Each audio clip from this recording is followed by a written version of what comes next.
Bom dia a todos. Em primeiro lugar, manifestar aqui minha alegria pelas apresentações que foram feitas, enquanto os palestrantes estavam falando, né, me vieram vários pensamentos, né. Uma delas é o seguinte, Dr. Carlos, a tua fala me dá a impressão realmente de uma pessoa que sabe o que está falando, né? Inclusive a forma como você começou, desmistificando, né, essa questão da inovação, que é muito falado e pouco praticado, né? Então, foram orientações muito interessantes, que espero que os presentes aqui tenham conseguido assimilar, né? Depois, a apresentação do caso da empresa, trazendo um pouquinho da realidade do dia a dia, como é que as coisas acontecem mesmo no mundo real, tudo aquilo que foi dito, né? A dificuldade de compreensão, os erros, as dificuldades operacionais, como é difícil conciliar, né, essa visão inovadora com a necessidade de manter o dia a dia das coisas funcionando. Inclusive, tem um autor da área de estratégia que ele faz uma imagem que eu acho muito interessante. Ele diz que todo esse momento do mundo atual, né, requer que coexistam na mesma empresa duas empresas, né? Uma que está produzindo a caneta que será consumida hoje, né? Que a empresa ela tem que produzir alguma coisa, que os clientes cheguem até o supermercado, a loja, seja onde for, né? E percebam um valor maior do que o dos concorrentes. E esse é um grande desafio. Então, a empresa conseguir produzir uma caneta, um serviço, uma água, um telefone, um microfone, uma roupa, né, um aparelho de ginástica, que agregue mais valor que os concorrentes, é um grande desafio. Então, essa é uma empresa dentro da empresa. E, ao mesmo tempo, uma outra empresa que está produzindo ou planejando ou desenvolvendo a caneta que deverá estar naquela mesma loja daqui a um ano, porque certamente não será essa mesma, né? Então, isso é um grande desafio. E é um desafio que é de todos.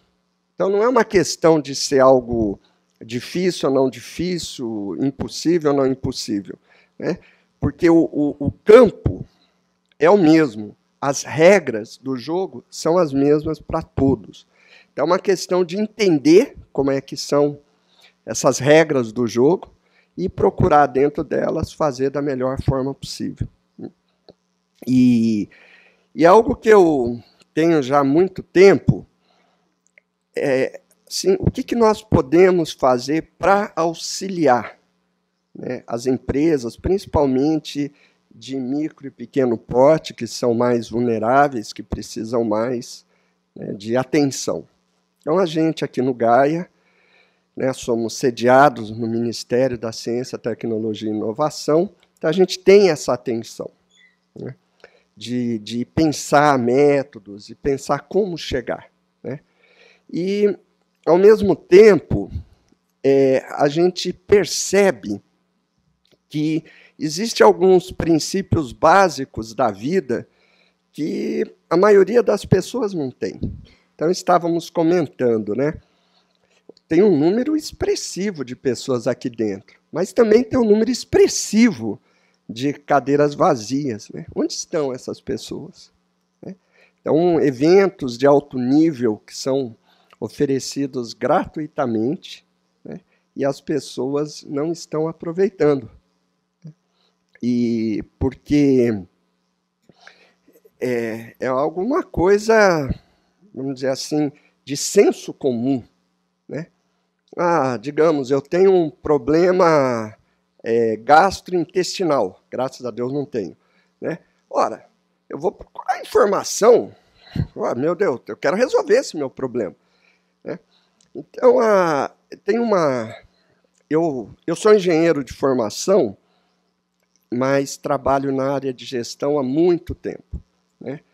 E é interessante, assim, uma pessoa, para ser garçom, para ser manicure, para ser cabeleireiro, para ser motorista, precisa de formação. Agora, para gerenciar uma empresa, não. Todo mundo já nasceu sabendo. Né? Então, assim, a dona Maria sabe fazer bolo. Ela faz um bolo delicioso, todo mundo elogia. Aí, o que ela faz? Ela abre uma empresa para vender bolo. Né? E é uma ingenuidade muito grande, porque aí são outros aspectos envolvidos. Outros aspectos. Quem conhece um pouco de empresa sabe, por exemplo, a diferença entre eu fazer essa caneta, uma caneta, fiz bonita no laboratório, funciona uma maravilha, e colocar isso para produzir 10 mil canetas que sejam por mês, é um leque de ações que tem que ser desenvolvidas muito grande. Então, a gente precisa se desenvolver, né? Nesse mundo da gestão, no mundo dos empreendimentos. Né? E então a gente vê uma série de armadilhas. Né? Então tem assim, aqueles que acham que é trabalho árduo. Né? E trabalho. Né? Como foi até mencionado aqui, do marido, não lembro o nome do casal, o Geraldo, né? Que não queria sair da empresa. Ele precisa produzir, vamos trabalhar. Que, digamos assim, é o foco no operacional. E tem o sonhador, né? Esse, então, é aquele que... Né, ele é o Steve Jobs, só que o mundo ainda não descobriu. Né? Ele é um Bill Gates disfarçado aí de Zé Mané. Então, nós aqui no CTI demos origem a uma spin-off. Né? Spin-off é uma empresa que é gerada a partir de um grupo. Né? É uma startup. E eu tenho acompanhado assim, totalmente de perto esse processo, está sendo muito, muito legal, muito interessante. E voltando com o responsável da startup, a gente até fez uma apresentação na manhã da inovação anterior, e chegando assim algumas conclusões interessantes. Uma delas é essa, que o sucesso depende de um esforço inteligente. Não é só esforço, não é só operação, não é só pensação, não é só estratégia. É trabalhar essas coisas de forma integrada. É esse o caminho. E nós aqui estamos procurando, né, fazer a nossa parcela de contribuição. Esse evento, por exemplo, né? Olha, aqui eu tenho mais tempo de experiência que algumas pessoas nessa sala de vida. E assim é todo evento eu estou aprendendo. Todo evento, né? Hoje, ouvindo aqui o Carlos, assim, essa questão do pensar fora da caixa. Né? E quanto isso é importante. As pessoas querem pensar fora da caixa, não conhecem o que tem dentro da caixa. Aliás, eu dizia assim, para pensar fora da caixa, tem que conhecer o que tem dentro da caixa. E o Carlos foi mais básico ainda, precisa entender qual é a caixa. Né? Então, é isso. Outra coisa que ele falou que eu acho muito interessante, eu procuro, né, também levar essa mensagem, é essa coisa assim, meio midiática, né, de a vida do Steve Jobs, a vida do Bill Gates, né, as pessoas babam, acham aquela coisa mais maravilhosa, né, e perde o foco, né, desse trabalho, né, a gente imaginasse em cada um deles tanto que eles tiveram, os percalços que tiveram. Né? Então, como é que a banda toca no mundo real? Né? como ser inovador de verdade, né? Como trazer ideias para o plano da ação, da execução. Então, tem muita coisa à nossa disposição. O Brasil hoje está muito atrás dos países que, vamos dizer assim, pertencem ao primeiro mundo, que tem um nível de desenvolvimento social e econômico maior. Mas, apesar de estarmos muito atrás, ainda tem muita coisa subutilizada, como o próprio Sebrae, né? Esse programa, achei muito legal. A gente abre e vê diariamente divulgação de eventos, de ações sendo organizadas em prol disso aí, né? Então, esse equilíbrio da ação, né, e da reflexão, do trabalho interno e da conexão externa, é coisa fundamental, importância, principalmente para a micro e pequena empresa. Aquilo que o Carlos falou, né, das redes. Então, rede, por exemplo, é algo que nós aqui no CTI temos muita experiência. A gente já coordenou, esteve à frente assim, de grandes projetos nacionais e usando diferentes arranjos cooperativos, arranjos colaborativos, chamado REDE, Instituto Nacional de Ciência e Tecnologia, uma época chamada de cooperativa, né? E agora a gente tem um projeto que é coordenado pelo Newton, e que é um nome muito bonitinho, para assustar um pouco, para motivar, mas é sério, né? Que é dinamização de ecossistemas de micro e pequenas empresas. Então, é um esforço que a gente está iniciando aqui, em parceria com todas aquelas instituições que estão colocadas e que está aberto aí a integração de mais instituições, mais empresas, mais profissionais, porque cooperativamente nós podemos fazer mais e melhor. A gente ganha muito tempo. Esse auditório aqui já teve, ao longo desses anos, assim muitas rodadas, lotado assim, de profissionais de diferentes instituições, pensando a respeito do mesmo problema. É muito legal. As soluções, elas são pensadas de uma forma completa, já alinhadas com a realidade, né? Não é aquela coisa assim, aquela bola cheia de arestas, né?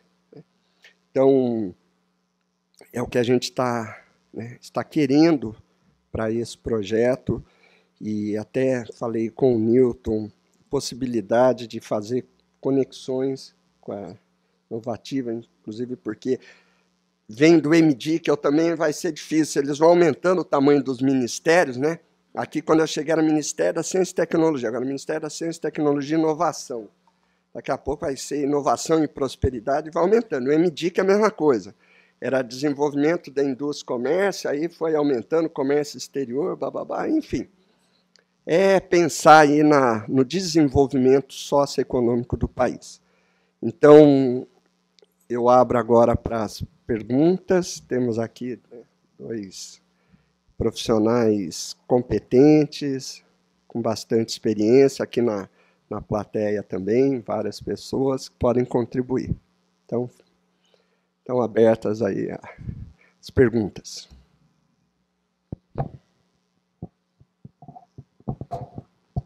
Celso, sou aluno doutorando da Unicamp. Já vou fazer logo 2 para largar o microfone. Para já aquecer de...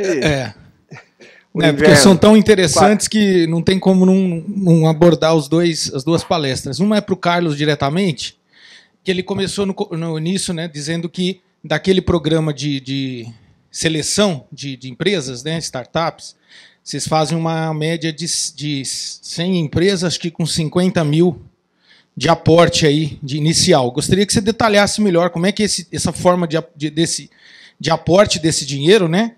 Se isso é fundo perdido, se isso tem contraparte, em que fase daquela estrutura que vocês fazem essa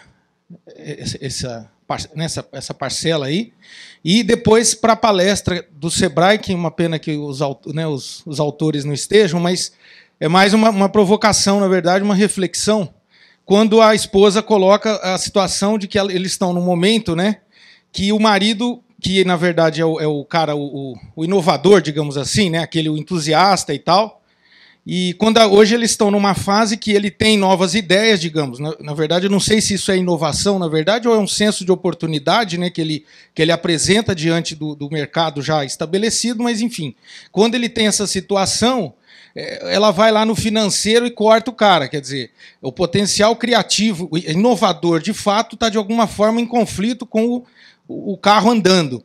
Se, nesse caso, já seria o caso numa empresa desse porte, né, que a gente também pensa muito em P&D quando é mega empresas, mas será que seria o caso para resolver esse conflito e não podar esse potencial criativo, né, da empresa, se já seria o caso deles estabelecerem num plano um plano financeiro, um dinheiro para ele? Olha, você tem uma verba aqui, mensal, anual, para você fazer ou colocar ideias inovadoras, ou tentar inovar na prática, porque isso pode cair de novo num ambiente inovador, né, que o senhor colocou lá do lado esquerdo, e uma estrutura convencional que está gerenciando essa inovação. Aí começa a ter algum conflito. Então, é mais uma reflexão, não crítica, né, mas se esse daí pode ser um gargalo para ele, já que o cara que está criando, daqui a pouco não vai ter o espaço, né? A galinha dos ovos de ouro vai morrer, né? Então era isso, aí já não falo mais aqui.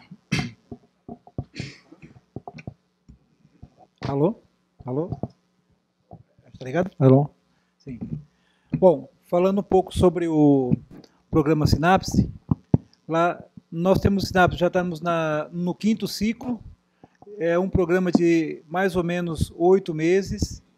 Então, como é que ocorre o programa? O programa ele é financiado e foi concebido e operado, concebido e é financiado pela FAP, pela FAPESC, no caso, que é a Fundação de Amparo à Pesquisa do Estado de Santa Catarina. Então, a FAPESC, por meio de convênio, contratou a Fundação CERT para operacionalizar a execução desse programa chamado Sinapse.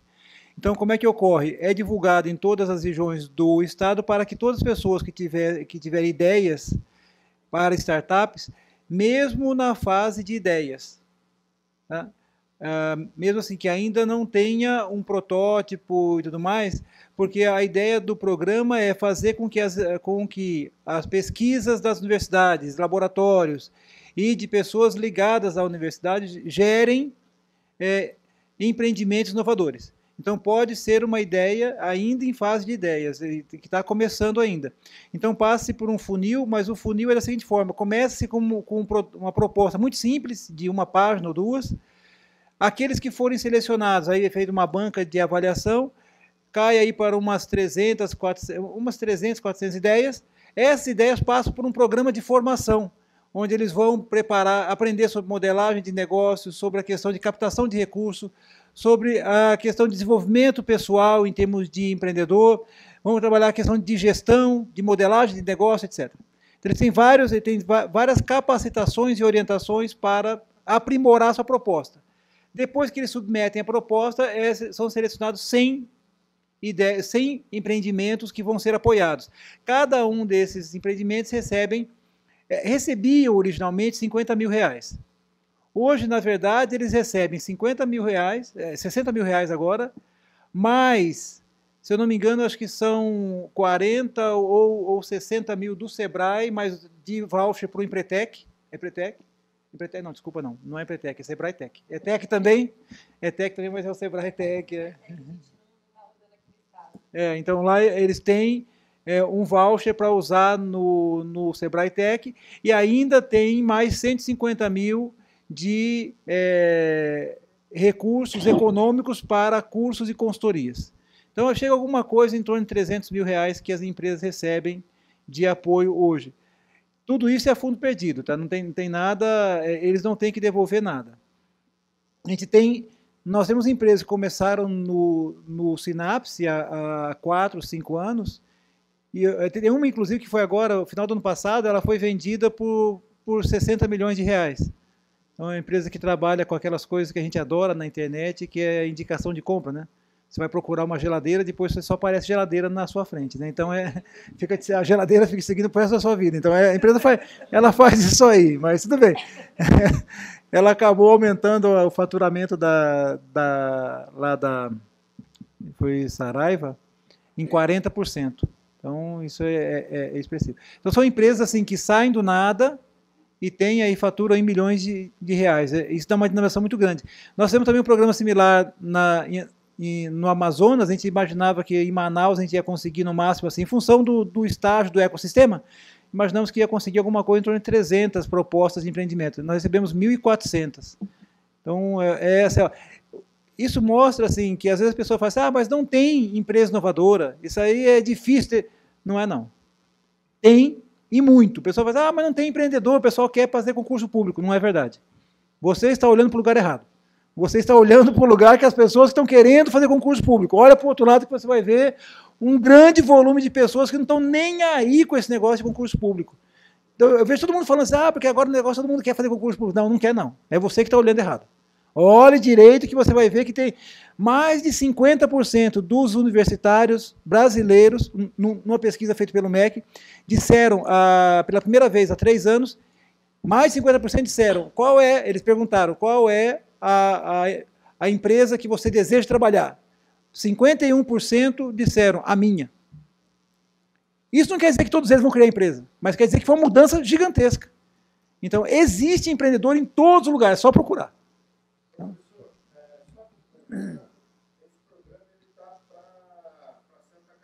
Isso. Exatamente. Então, esse com recursos é Santa Catarina. No Amazonas também agora está finalizando também, mas lá no Amazonas tem são os 50 mil da Fundação de Amparo lá do Amazonas, FAPEAM.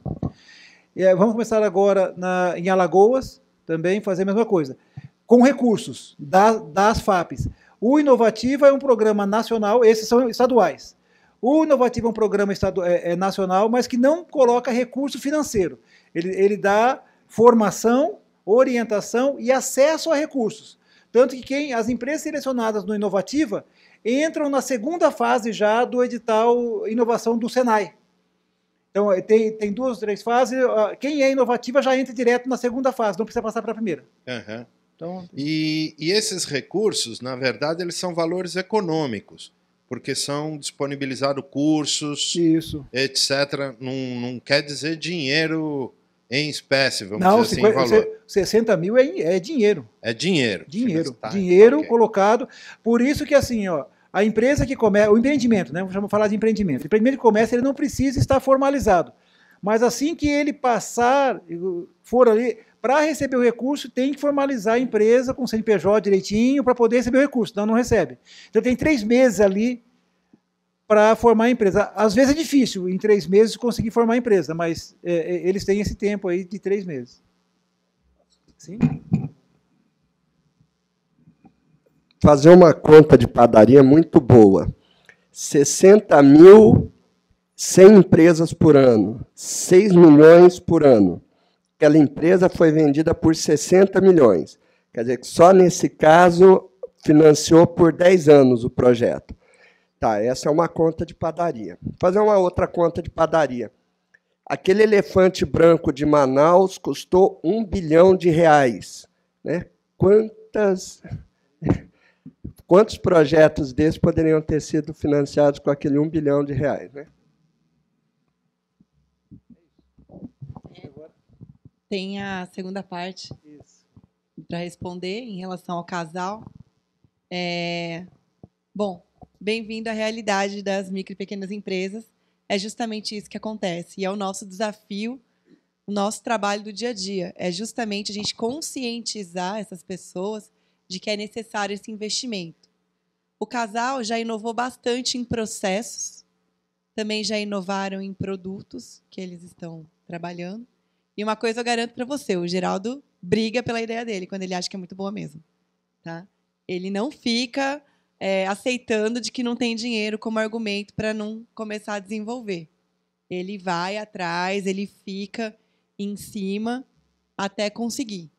Então, tem essa questão. Mas esse é um perfil. O que pode acontecer é que outros vão ficando cada vez mais tímidos e, porventura, podem chegar até a desistir desse tipo de inovação. Ele sabe da importância da inovação para a sobrevivência do negócio dele. E ele briga por isso. E tem uma fala muito interessante que ele falou não falou aqui hoje, né? Mas ele fala assim, nossa, o Sebrae na minha vida, o Sebrae na nossa vida é um incômodo. Daí ele fala, mas isso é uma coisa boa, tá? Eu estou falando que você é um incômodo, mas é um incômodo bom. Mas por quê? Não, porque o tempo todo que a gente vai fazer alguma coisa que sabe que está errado, a gente já fala, né, o Sebrae já falou que não vai fazer dessa forma. Ou então, nós apontamos coisas que precisavam ser feitas e que eles ainda também não colocaram em prática.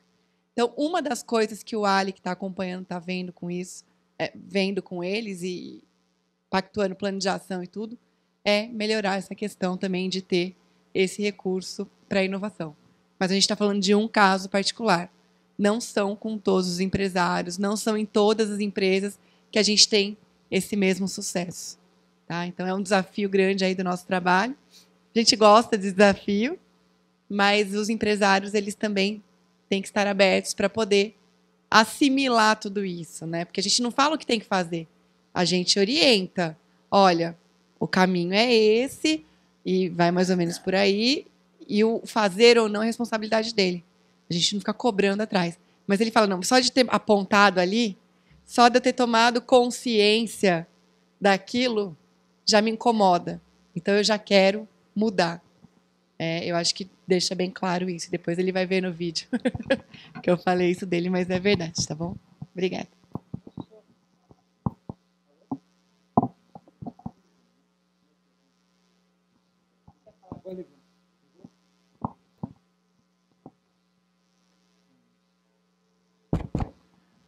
É que é uma tecnologia muito complexa e a gente tem dificuldade de poder utilizar. Só gostaria de fazer uma complementação, porque esse é um assunto que eu estou absolutamente entusiasmado há muito tempo. Acho que assim, é uma questão de um debate fantástico que tem muitas visões diferentes e contraditórias e apaixonadas.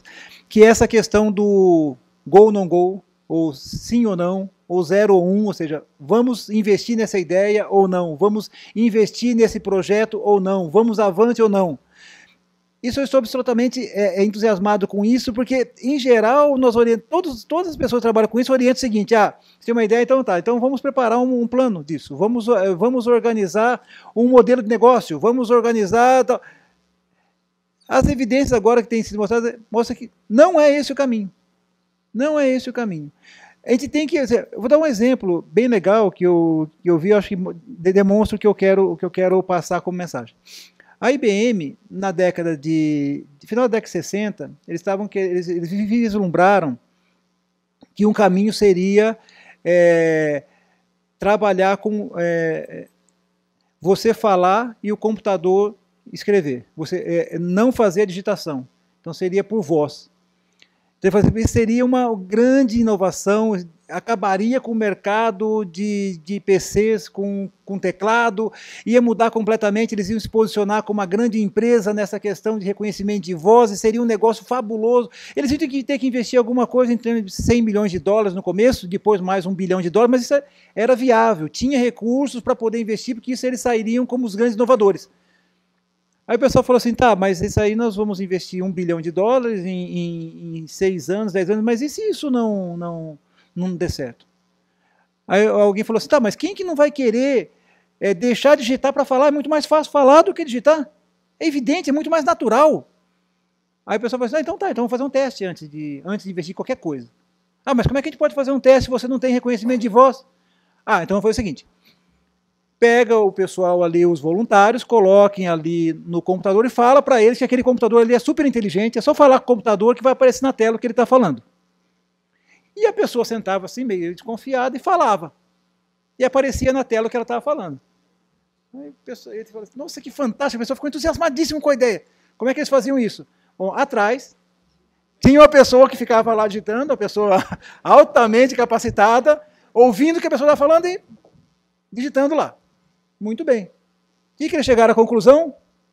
não deveriam investir. Porque a pessoa, depois de passar 2 horas fazendo aquilo ali, ela se cansava e começava a outra pessoa que estava falando ali, começava a atrapalhar o que ela estava falando aqui, e começou aí chegou à conclusão, eles fizeram testes com umas 50 pessoas, e chegaram à conclusão que as pessoas não utilizariam isso, porque era muito ruim.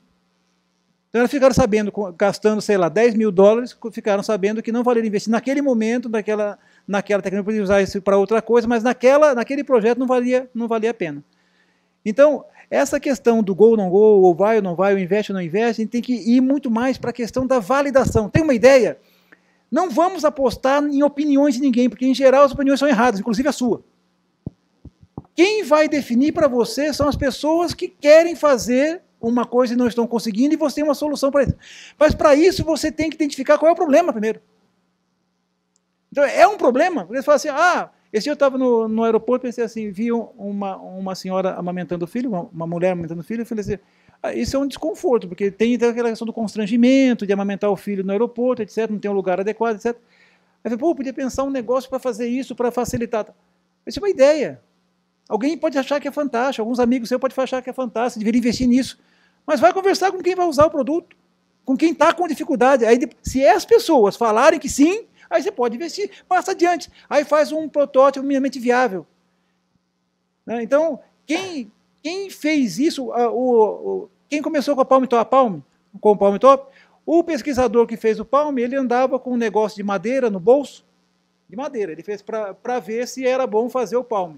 Ele andava com um negócio de madeira no bolso, e toda hora que ele conversava com alguém que ia marcar uma agenda, ele pegava a madeira e fingia que marcava para ver se ele usaria realmente aquilo. Aí ele ficou tão acostumado com a madeira, que toda hora ele pegava a madeira e falou, não, isso aqui é legal. E foi investir para realmente passar para as próximas fases. Então, se nós formos queimando as etapas com validações junto às pessoas que vão realmente utilizar aquilo, e pode mudar, você pode começar com um grupo, passar para outro, mas essas validações são muito baratas, rápidas, você consegue testar isso em uma semana. Quanto tempo demora para fazer uma madeira? Cortadinha assim, não demora nada. Quanto tempo demora para testar a pessoa lá digitando? Uma semana, vá. Então, se você bolar um teste que não demore mais do que um mês para fazer, para ter resposta, está no caminho certo. Se você falar, não, eu vou fazer um teste, conversa com muita startup, né? O pessoal fala assim, não, olha, é o seguinte, pessoal, eu estou fazendo aqui um protótipo, e já estou testando com meus clientes, vai ser, em 1 ano e meio a gente está com a solução prontinha, bonitinha, do jeito que eles querem. Eu falei, muito bem. Eu só tenho que saber se o cliente vai estar lá ainda. E se ele quer fazer realmente isso. É só para essa questão. É só uma coisa que eu esqueci de mencionar também, que dentro eles têm a questão do trabalho, a gestão da inovação, eles têm reuniões de brainstorming, onde o Geraldo e outras pessoas também colocam as ideias. Ela falou que houve muita bobagem que vem também dos funcionários, mas que eles conseguem, a partir dali, desenvolver coisas interessantes. E que as últimas inovações que eles tiveram foi fruto daquela funcionária que ela falou que não dava valor e que hoje em dia ela é bastante valorizada lá dentro, então. Bom dia, Moacir do Unisal. Parabéns pela exposição em geral aí, né? E a colocação de olhar a própria caixa é super importante. Mas eu tenho uma pergunta para você, Maria Paula. Você trouxe aqui um caso legal, de sucesso, bom, né? Deu para ficar claro que inovação não é nada complexo. Né? A gente escuta outras palestras, tem livros, brochuras aí, que inovação é criar algo do zero, e não é nada disso. Mas já surgiu lá caso em que vocês olharam e chegou para o sujeito e falou, sai fora, tal. Eu acho interessante, é lógico, é muito bacana ouvir o sucesso, mas e os outros pontos? Dá para comentar? Infelizmente, são muitos os casos. Inclusive, muitos dos empresários que nos procuram é quando a gente já não tem muito mais para oferecer, muito mais coisas para falar que ele possa fazer para salvar o negócio. E, nesses casos, a gente aponta, olha, você pode continuar aberto, você vai continuar perdendo dinheiro, mas a decisão de encerrar é sua. E tem alguns que até arcam com esse prejuízo por algum tempo, porque eles têm muito apego. Porque tem essa questão sentimental aí envolvida. Tem esse outro lado do empreendedorismo também, do fracasso. E uma das coisas que a gente tenta trabalhar aqui, principalmente dentro da área de fomento ao empreendedorismo, e que é pouco trabalhada no Brasil, são os casos de insucesso. Então, a gente pega na Espanha, tem o livro negro do empreendedor, com os principais motivos do porquê as empresas fecham. No Brasil, a gente não tem nada parecido. Nos Estados Unidos, tem uma feira de insucessos em negócios. E as pessoas elas aprendem muito mais com o insucesso, com o fracasso das outras, do que com o sucesso. Então, uma das coisas que eu também busquei aqui extrair durante a apresentação deles é falar que não foi tudo flor e maravilhas o tempo todo. Eles quase quebraram algumas vezes. E eles precisaram reestruturar e trabalhar aí por cima.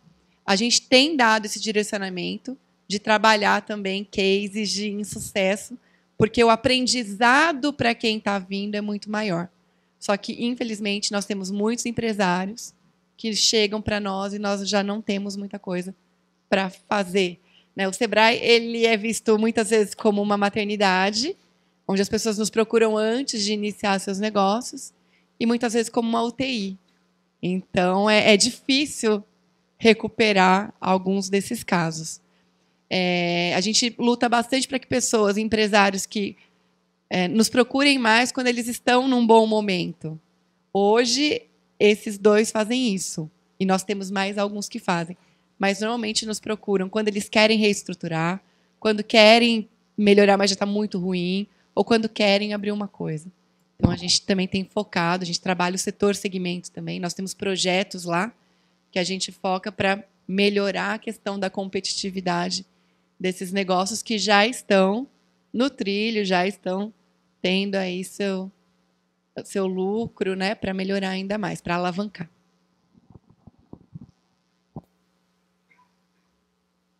A gente podia pegar uma vez aqui para apresentar uns cases de insucesso também, né? De repente. Fica a dica aí, professor Marco. Tem bastante coisa para a gente falar. A gente só não pode falar o nome das empresas, né? Mas case é o que não falta. Bom dia a todos aí. Meu nome é Eduardo, sou estudante de marketing da Universidade da Faculdade Unip. Eu fiz algumas anotações aqui, algumas coisas eu não sei se eu vou conseguir formular muito bem minha pergunta, mas quem tiver confortável puder responder seria agregar muito valor. Em relação à inovação que o Carlos falou, a gente percebe aqui hoje em dia que principalmente a inovação tecnológica ela vem crescendo de maneira exponencial, né? Ela cresce de maneira muito rápida. Hoje a gente está numa era, assim, podemos chamar de uma era digital, e muitos pesquisadores até afirmam que a gente está numa mudança de era, mas isso é muito complicado observar quando você está vivenciando uma mudança de era. Muitas pessoas só observam quando essa mudança ela já ocorreu. A gente está entrando em uma era que, pelo menos aí tomando como conhecimento dos pesquisadores, falam que é uma era pós-digital, em que o digital já entrou em senso comum, em padrão. Então as pessoas já nascem hoje em dia, a nova geração, com o digital em padrão. Estudando um pouco, eu percebi e analisei também que muitas empresas e profissões e negócios estão sendo ameaçados pela tecnologia. Por exemplo, já há notícia que os melhores médicos do mundo não são mais pessoas, são máquinas. Então, gostaria de saber um pouco qual é a sua percepção desse tipo de inovação e do combate às profissões, então, para as pessoas ficarem ligadas às algumas profissões que podem ser substituídas pela tecnologia. E ouvi muito falar também de que serão valorizados muitos recursos humanos agora, habilidades humanas cada vez mais das pessoas, ou seja, para adquirir conhecimento muito mais na área interpessoal, intrapessoal, a parte da criatividade e coisas desse tipo. Gostaria que você falasse um pouco mais, então, principalmente o Carlos, que falou de inovação tecnológica, inovação de empreendedorismo, o que ele tem em relação a isso, dessas habilidades humanas que estão sendo cada vez mais aprendidas e dessas profissões que podem ser ameaçadas conforme a inovação tecnológica. Bom, na verdade é um excelente questionamento, né? Acho que isso é um tema de debate bem grande e polêmico, né? Tem diversas opiniões, as pessoas que acham que a tecnologia necessariamente prejudica as pessoas, porque acaba com profissões, com empregos, etc. Eu gostaria de falar, você falou de era, de geração, eu gostaria de falar assim, eu gosto muito do trabalho, embora já está aí há bastante tempo, eu gosto muito do trabalho do Alvin Toffler. E o Alvin Toffler traz uma questão bem legal, que é assim, a mudança da sociedade industrial para a sociedade da informação. Ele fala que vai ter outra sociedade no seguinte, mas vou ficar só nesses dois para a gente mais ou menos focar aí. O que acontece é que, nessa mudança, as pessoas da era industrial foram orientadas, foram treinadas, ou em alguns casos adestradas, a fazer as coisas de acordo com o que foi prescrito. Então, a lógica é da padronização, da segmentação e da estruturação. Então, em geral, as pessoas fazem aquilo que o computador faz muito melhor. Então, toda a orientação, em geral, foi para fazer coisas operacionais. Quando você muda para a sociedade da informação, nós estamos falando mais na base da criatividade e da inovação, que você está reforçando as características, como você falou, características humanas, ou seja, do ser humano, aquela de análise, de avaliação, de analisar contexto. O computador, por mais que tenha evoluído, ele não consegue analisar contexto ainda da mesma forma que nós conseguimos. É possível fazer robôs médicos, mas dentro de situações bem específicas.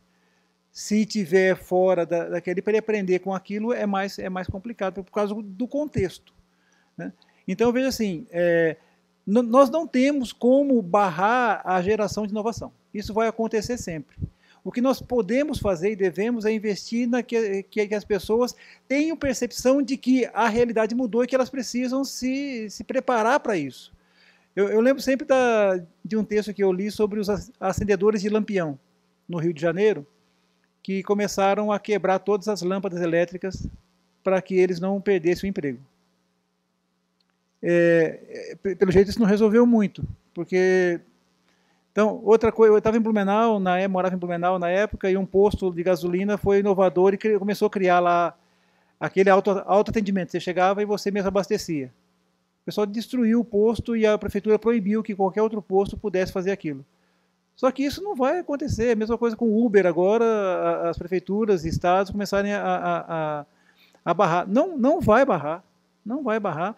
Porque se acabar com o Uber, vai surgir outra solução, porque foi identificada uma necessidade de mercado e uma necessidade das pessoas em termos disso. Então, assim, eu acho que o problema é que nós estávamos, em geral, ainda já mudou bastante, como eu falei, mas ainda nós estamos muito preparando as pessoas para seguir, para operacionalizar uma coisa que já está pronta, e não para criar, não para gerar coisas, para criar tendência ao invés de seguir tendências. Então, ao invés de nós preparar as pessoas para operar, de fazer o operacional, de seguir fazendo aquilo que já está sendo feito, nós temos que reforçar a capacidade de análise que o ser humano tem. Então, é aí que vai estar a preocupação. Hoje, por exemplo, se você tiver uma função bem estruturada, você pode ser substituído por um software ou por um chinês, ou por um indiano, ou seja lá o que for. Está bem estruturado. Isso, não há barreira nenhuma, nem de língua, para que a pessoa ocupe essa função. Então, a questão é nós reforçarmos cada vez mais a capacidade de criação e de avaliação do contexto, coisa que as máquinas ainda não podem fazer. Elas vão conseguir fazer num tempo mais adiante, mas nós sempre vamos ter a qualidade de tomada de decisão, de pensar, juntar as informações muitas vezes desconexas.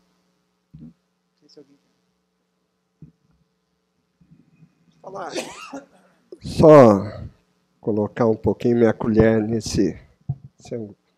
Eu concordo com tudo que foi falado aqui, e eu vou colocar um outro aspecto, é quase um contraponto.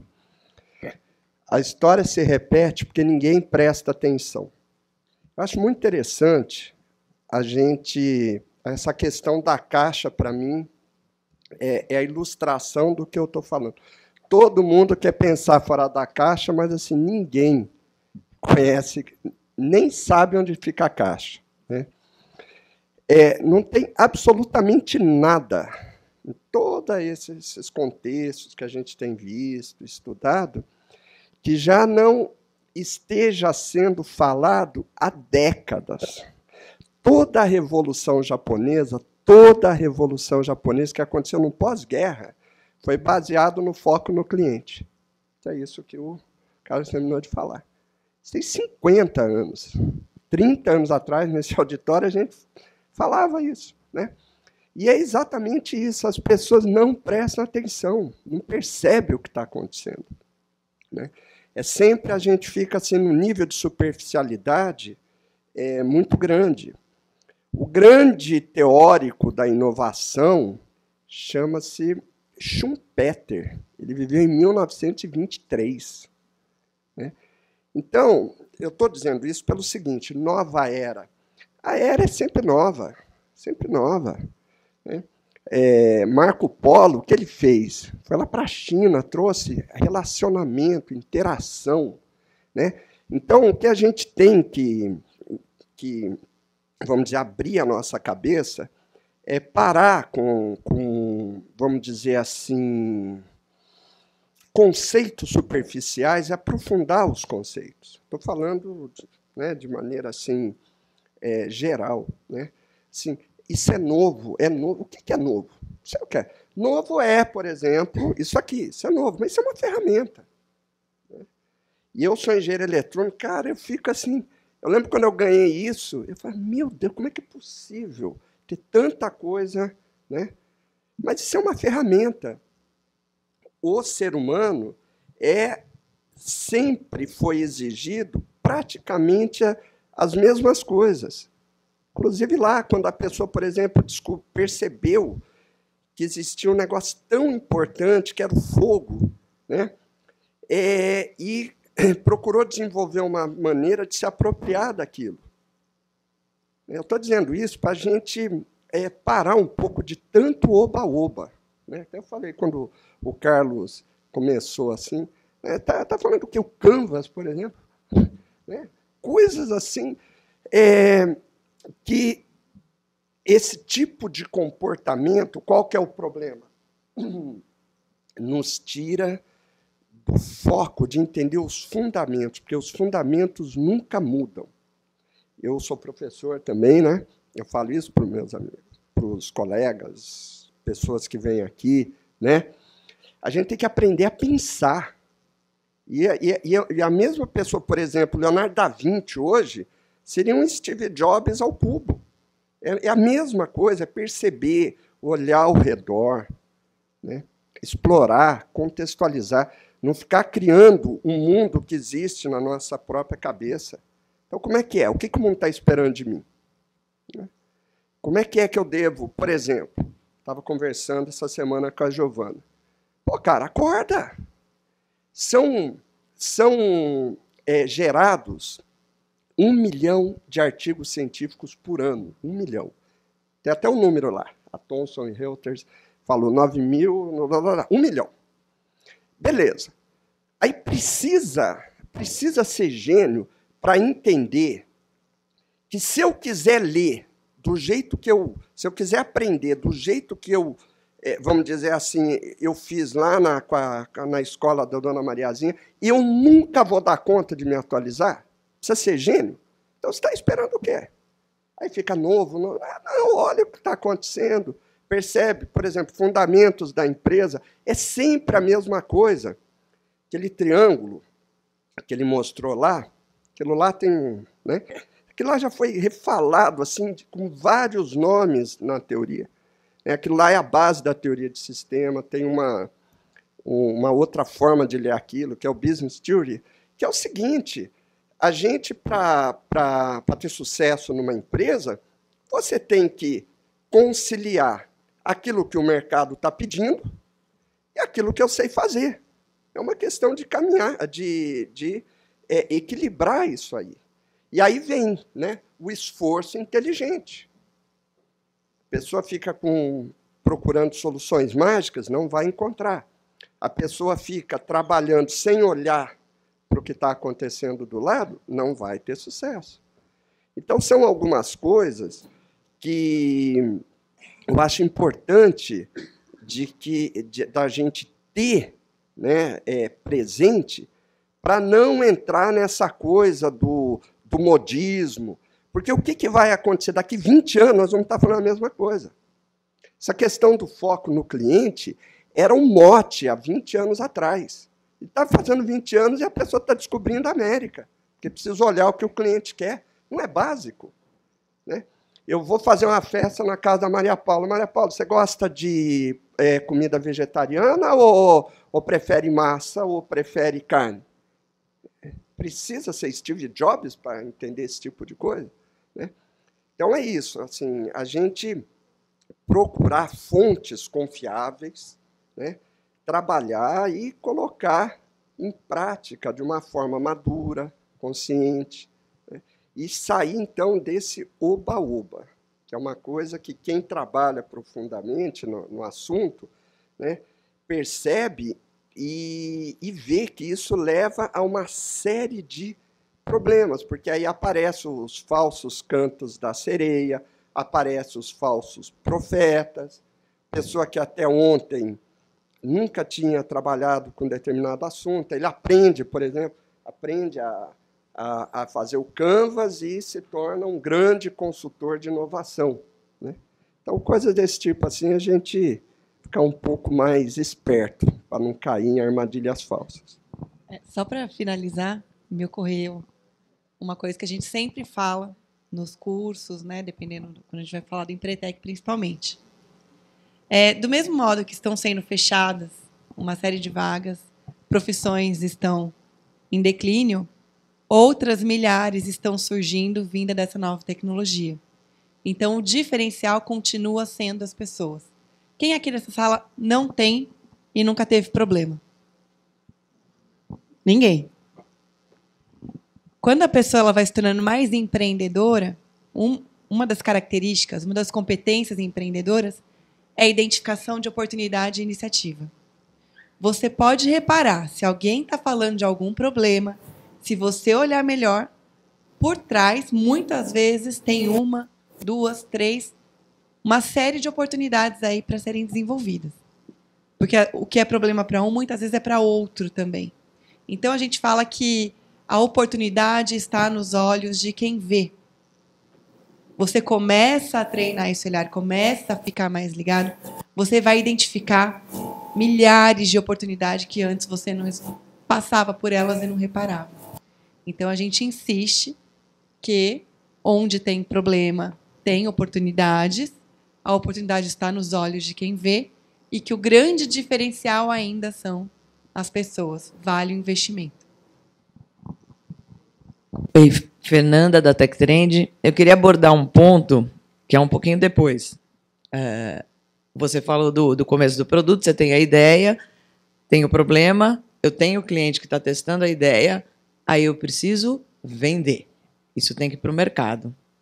E, independente do que vocês falaram, são duas empresas. Você tem que manter, você tem que ter receita, você está fazendo novo, né? Correndo para os dois lados, você precisa vender, prospectar. Essa parte de prospecção, além do marketing digital, que hoje, né, ajuda muito você ter, por exemplo, um software que se vende sozinho na internet, você fala de um software de tickets menores. Se você fizer um produto que você tem um valor um pouco mais agregado para vender em empresas maiores, ele não se vende sozinho pela internet. Você precisa do contato. Então, o que vocês dariam de dica? Eu entendo que sei que precisa um pouco de disciplina, porque é se focar naqueles momentos, horário para prospectar, que você acaba já gerindo essas duas empresas, você acaba não correndo atrás e você vai pegando os clientes que tem e vendendo nos próprios clientes ou por indicação. O que vocês falariam um pouco mais desse universo quando você sai para o mercado para vender o produto? Prospecção.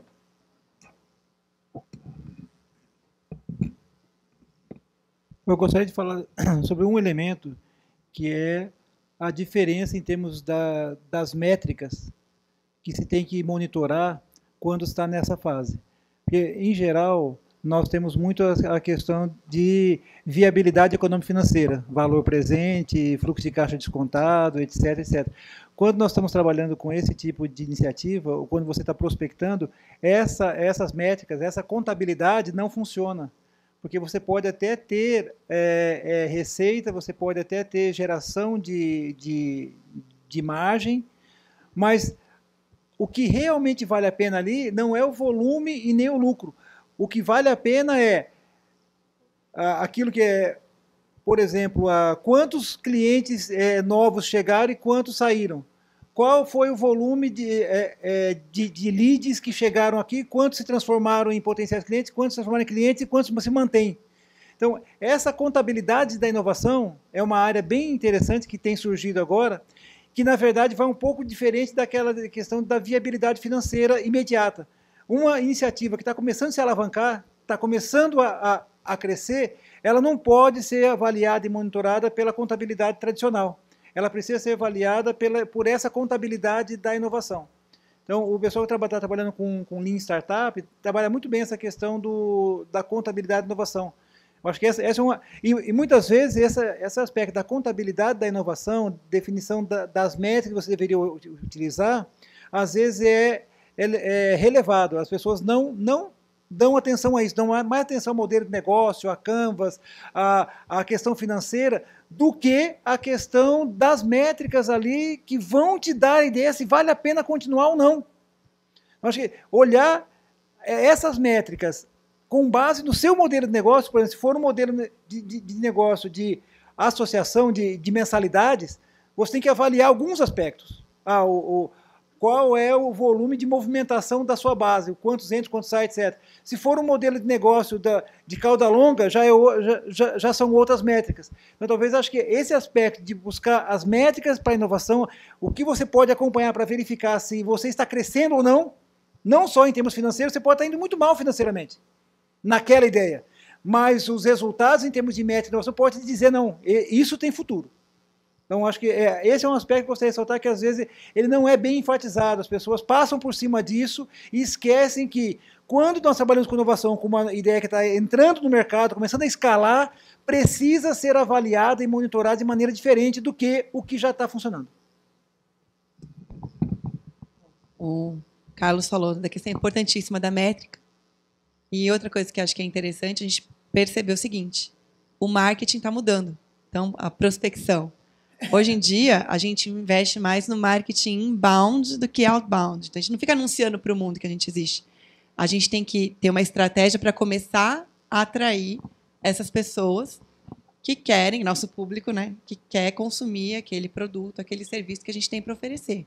E aí existem estratégias que a gente pode começar a trabalhar para identificar e trazer esse pessoal.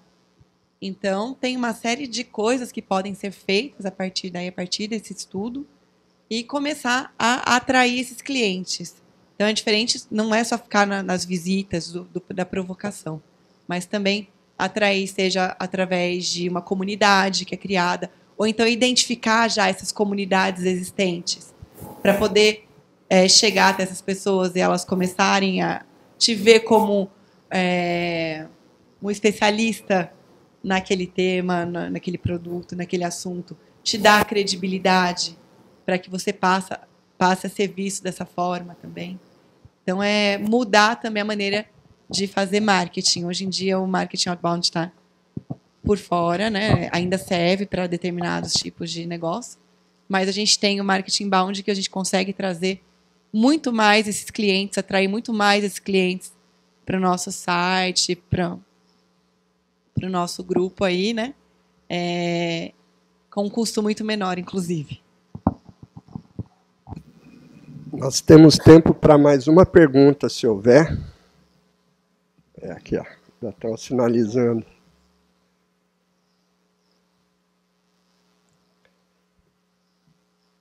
Então, eu vou fazer uma pergunta para os dois. Tem alguém aí, Nilton? Vou fazer uma pergunta aqui para o Carlos e a Maria Paula.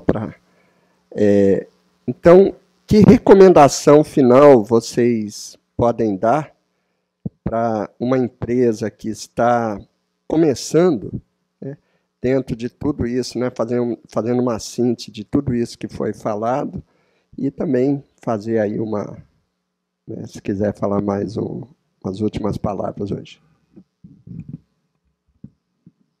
Ok, muito obrigado.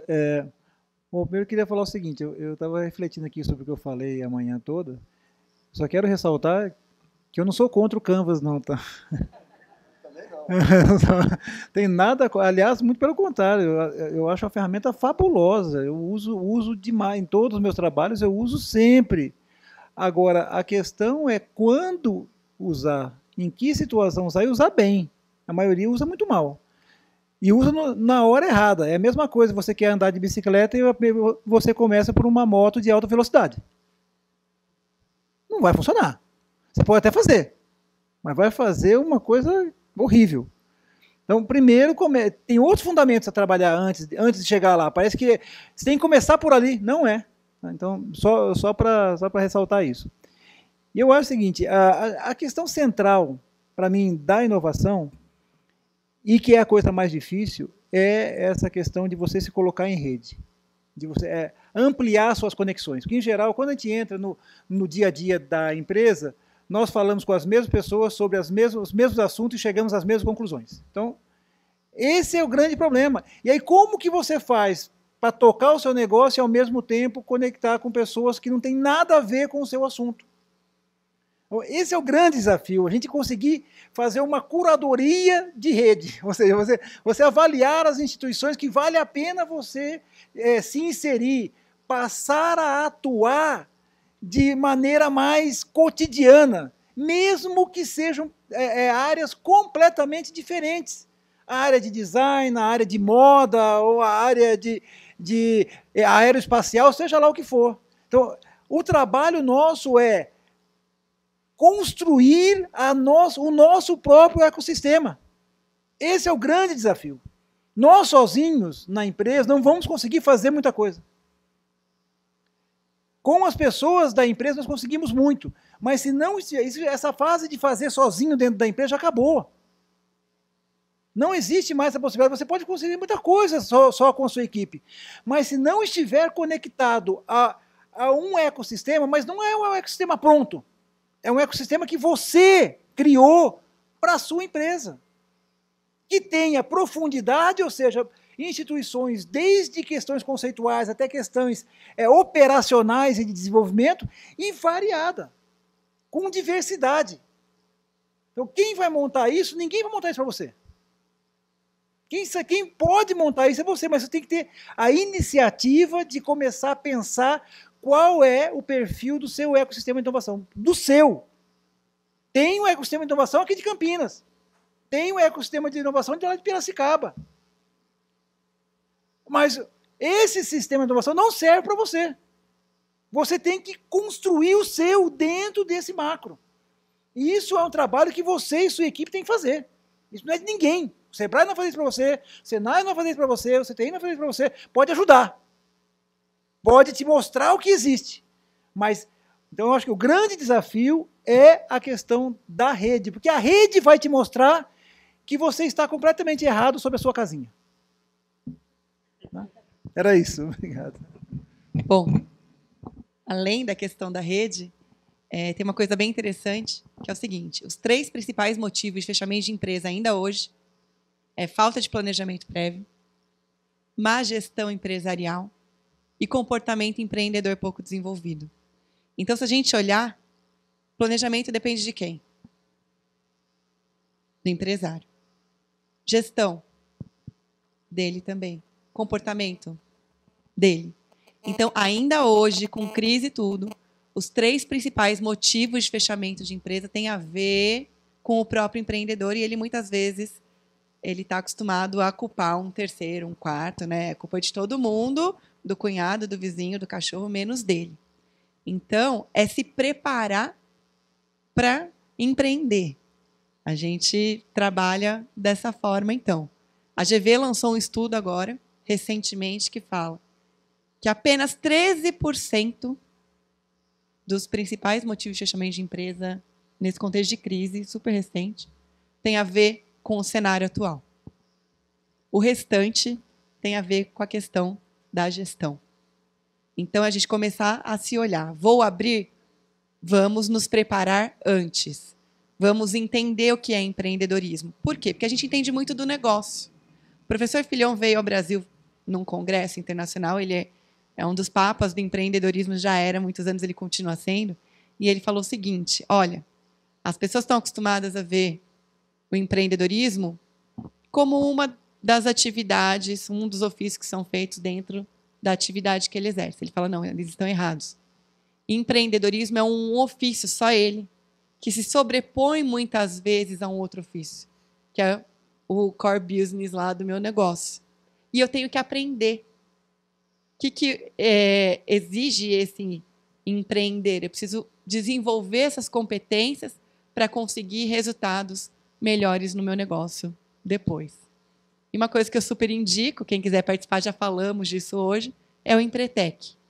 Então, você vai ter a oportunidade de fazer um diagnóstico de como estão hoje as suas competências empreendedoras, como que você está em relação a metas, planejamento, identificação de oportunidade, comprometimento, rede de contatos, independência, autoconfiança, busca de informação, todas as competências empreendedoras, e desenvolvê-las aí ao longo de uma semana. É uma experiência intensa, mas que no final vocês vão ver que serão empreendedores aí de maior sucesso, tá bom? É isso que eu tinha para dizer, gente. Eu quero agradecer a participação de todos, em especial da Maria Paula, que já é uma parceira nossa aqui, consolidada, né? Junto com o Sebrae, o Carlos. Espero que a gente possa aí aproximar um pouco mais as nossas iniciativas e obviamente, a presença de todos vocês.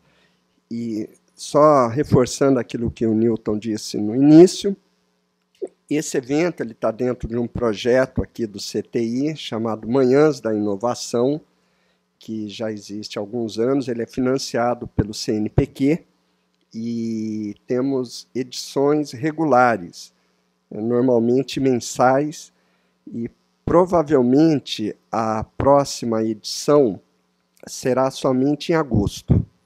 Aí, oportunamente, nós encaminharemos aí a divulgação e espero que todos possam estar presentes novamente. Então, bom dia e muito grato aí pela presença.